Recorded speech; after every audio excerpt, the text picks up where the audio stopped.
दोस्तों इस वीडियो में मैं आपको बताने जा रहा हूँ कि कैसे आप बिना किसी इंडिकेटर का यूज करके सिर्फ सपोर्ट एंड रेजिस्टेंस के बेसिस पे ऑप्शंस ट्रेडिंग कर सकते हैं और अच्छा खासा प्रॉफिट अर्न कर सकते हैं। तो इस वीडियो को ध्यान से जरूर देखिएगा। और शेयर मार्केट पहले मैं आपको बताना चाहता हूँ कि ये वीडियो ऑप्शंस ट्रेडिंग स्ट्रेटेजी के ऊपर है। अगर आपको ऑप्शंस ट्रेडिंग के बारे में कुछ भी नहीं पता है, तो ब्रोकिंग का डीमैट अकाउंट नहीं है, तो एंजल ब्रोकिंग का लिंक भी डिस्क्रिप्शन पे दिया है। आपको कोई भी ब्रोकरेज नहीं देना होगा, ब्रोकरेज कटेगा लेकिन वापस आपके फंड में ऐड हो जाएगा। तो डिस्क्रिप्शन जरूर चेक कर लीजिएगा और एंजल ब्रोकिंग में फ्री डीमैट अकाउंट जरूर खुलवा लीजिएगा। दोस्तों क्योंकि हम सपोर्ट एंड रेजिस्टेंस के बेसिस पे ऑप्शंस ट्रेडिंग करने वाले हैं, तो सबसे पहले जान लेते हैं कि सपोर्ट एंड रेजिस्टेंस क्या होता है। तो दोस्तों आपने देखा होगा कि जब भी कभी शेयर की प्राइस बढ़ती है तो वो ऐसे सीधा डायरेक्टली नहीं बढ़ती है। जब शेयर की प्राइस बढ़ती है तो वो कुछ इस तरीके से बढ़ती है, आपने ये देखा होगा। और अगर शेयर की प्राइस गिरती भी है तो वो सीधा एकदम से नीचे नहीं गिरती है। वो गिरती है तो सबसे पहले थोड़ा सा गिरेगी, उसके बाद उठने की कोशिश करेगी, फिर थोड़ा सा गिरेगी और फिर उठने की कोशिश करेगी। और ऐसे आपने देखा होगा कि कुछ इस तरीके से शेयर की प्राइस गिरती है, एकदम से नीचे नहीं गिरती है। तो जब आपने देखा है कि शेयर की प्राइस ना सीधा एकदम से गिर रही है ना सीधा एकदम से बढ़ रही है, तो यहाँ पे क्या होता है, कुछ ऐसे पॉइंट्स होते हैं जहाँ पे शेयर की प्राइस एकदम से, यहाँ पे जैसे आपने देखा कि यहाँ पे शेयर की प्राइस बढ़ रही थी, लेकिन ये एक ऐसा पॉइंट आया जिसके आगे वो प्राइस नहीं बढ़ पाई और यहाँ से नीचे गिर गई। तो जिस पॉइंट के आगे नहीं बढ़ पाई, तो ये जो पॉइंट होता है ना, ये होता है इसका रेजिस्टेंस। ऐसे फिर जब उसकी प्राइस नीचे गिर रही थी तो ये एक ऐसा पॉइंट आया जिस पॉइंट से ज्यादा नीचे नहीं गिरी, तो यहाँ पे उसे क्या मिल गया, यहाँ पे उसे मिला सपोर्ट। तो ये जो पॉइंट है ये होता है सपोर्ट। ऐसे दोबारा उसकी प्राइस अब बढ़ रही थी, अब इस पॉइंट में क्या हुआ, इससे आगे नहीं बढ़ पाई, तो ये हो गया रेजिस्टेंस।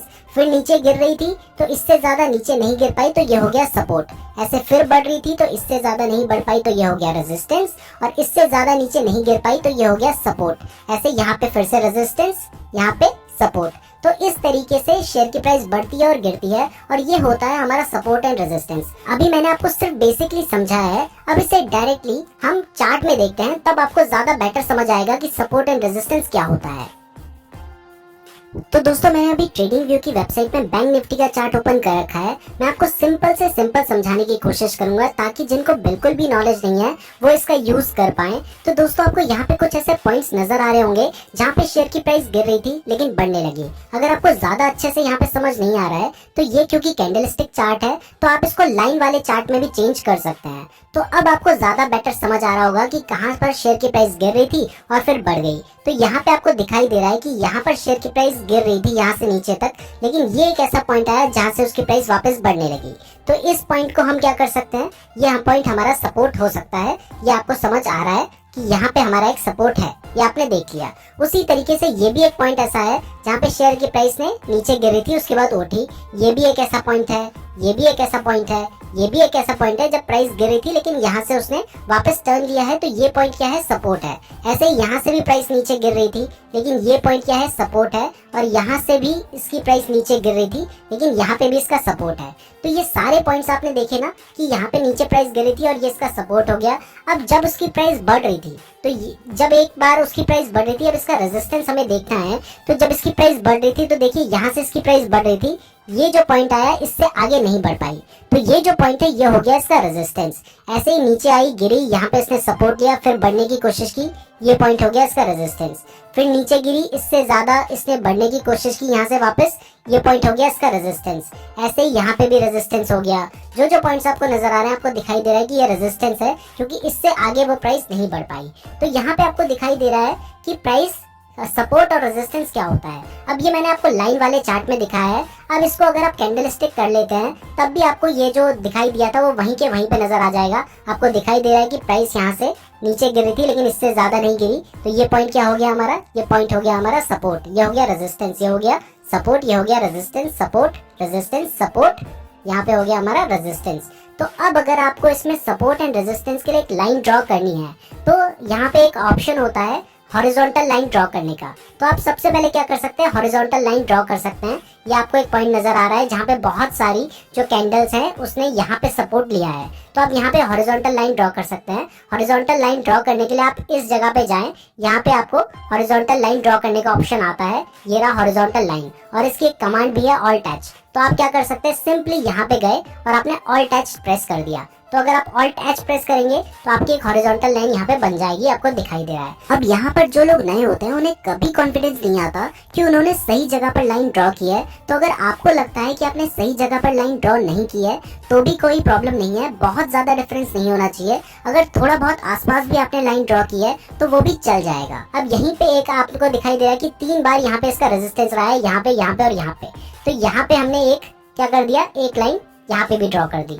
इसके अलावा आप इससे ज्यादा यहाँ पे आपको दिखाई दे रहा है कि यहाँ पे इसने एक बार, यहाँ पे भी इसने क्या किया था, यहाँ पे भी इसने एक बार सपोर्ट लिया था। ये भी आपको एक पॉइंट नजर आ रहा है जहाँ पे इसने सपोर्ट लिया था। तो आप यहाँ पे भी एक लाइन ड्रॉ कर सकते हैं। हमने यहाँ भी एक लाइन ड्रॉ कर दी है। तो अब हमने 3 लाइन ड्रॉ कर दिया। आप चाहें तो इससे ज्यादा भी ड्रॉ कर सकते हैं। अब देखिए शेयर की प्राइस क्या है। अब शेयर की प्राइस क्या हो रही है, यहाँ से बढ़ रही है, यहाँ तक जा रही है, उसके बाद यहाँ से नीचे गिर रही है तो यहाँ तक आ रही है, यहाँ से ऊपर जा रही है तो यहाँ तक जा रही है, फिर नीचे गिर रही है। तो अब अगर आप इसमें बाय एंड सेल करना चाहते हैं तो आप क्या कर सकते हैं, सपोर्ट पे बाय कर ले। जहाँ पे सपोर्ट है यहाँ पे आपने, जैसे उसने अपने सपोर्ट को तोड़ा आपने यहाँ पे बाय कर लिया और उसके रेजिस्टेंस पे बेच दिया। सपोर्ट पे बाय किया, रेजिस्टेंस पे बेच दिया, सपोर्ट पे बाय किया, रेजिस्टेंस पे बेच दिया, फिर सपोर्ट पे बाय किया, रेजिस्टेंस पे बेच दिया। तो इस तरीके से आप सपोर्ट एंड रेजिस्टेंस का यूज करके बाय एंड सेल कर सकते हैं। और सेम इसी तरीके का यूज आप इंट्राडे ट्रेडिंग में भी कर सकते हैं। वहां पे भी आप सपोर्ट पे खरीदें और रेजिस्टेंस पे बेच दें। अब यहाँ पर एक बहुत ही जरूरी पॉइंट मैं आपको क्लियर कर देना चाहता हूँ। आपने देखा कि यहाँ से शेयर की प्राइस बढ़ रही है। अगर ये इस पॉइंट को तोड़ के ऊपर निकल जाती ना तो यहाँ से क्या होता है कि ये इसका क्या बन जाता, अब सपोर्ट बन जाता, क्योंकि अब इसके प्राइस ऊपर आ जाती। अगर इससे नीचे है तभी तक वो रेजिस्टेंस है, जब इसको तोड़ के ऊपर चली गई तो वो इसका क्या बन गया, सपोर्ट बन गया। ऐसी अगर इससे ऊपर चली जाती तो इसका क्या बन जाता, सपोर्ट बन जाता, फिर वो यहाँ तक जा सकती थी या फिर एटलीस्ट यहाँ तक तो जाती। और इसी तरीके से अगर आप इससे नीचे अगर वो आती है, इसको तोड़ देती है तो फिर और नीचे आ सकती है। अब जैसे हम इससे नीचे देखें तो देखिए इसने इसको तोड़ दिया, यहाँ से नीचे आई और बहुत ज्यादा सेलर्स यहाँ पे एग्रेसिव थे, इससे नीचे आई और इसको तोड़ते हुए यहाँ तक आ गई। अब यहाँ पे इसने एक और सपोर्ट लिया। अगर आप चाहें तो यहाँ पे एक और लाइन ड्रॉ कर सकते हैं। यहाँ पे एक और लाइन में ड्रॉ कर लेता हूँ। तो यहाँ पे हमने एक लाइन ड्रॉ कर ली है। तो अब देखिए यहाँ पे इसने सपोर्ट लिया, तो अब यहाँ पे सपोर्ट लेने के बाद इसकी प्राइस यहाँ तक गई और यहाँ पे जैसे ही उसने इसको क्रॉस किया, तो जब तक इसने इसे क्रॉस नहीं किया था तब तक ये पॉइंट इसका क्या था, ये पॉइंट इसका था रेजिस्टेंस। और जैसे ही इसने इसको क्रॉस कर दिया तब ये बन गया इसका सपोर्ट और ये बन गया इसका रेजिस्टेंस। अब इसके बाद आगे देखेंगे तो आपको दिखाई देगा कि यहाँ पे इसकी जो प्राइस थी वो अपने रेजिस्टेंस के आसपास ही चल रही थी, नीचे नहीं आ रही थी। और आपने देखा कि एक बार जो इसकी प्राइस थी उसने अपने रेजिस्टेंस को तोड़ दिया और ऊपर चली गई, लेकिन फिर दोबारा से वापस रेजिस्टेंस के पास आ गई। तो जब भी अपने रेजिस्टेंस को तोड़ती है तो थोड़ा सा वेट किया कीजिए, उसके बाद बाय किया कीजिए। अब यहाँ पे भी आपको काफी अपॉर्चुनिटीज मिली। आपने देखा कि यहाँ पे स्टॉक की प्राइस अपने सपोर्ट के आसपास आई और जैसे ही सपोर्ट के आसपास आई तो फिर वापस बढ़ गई।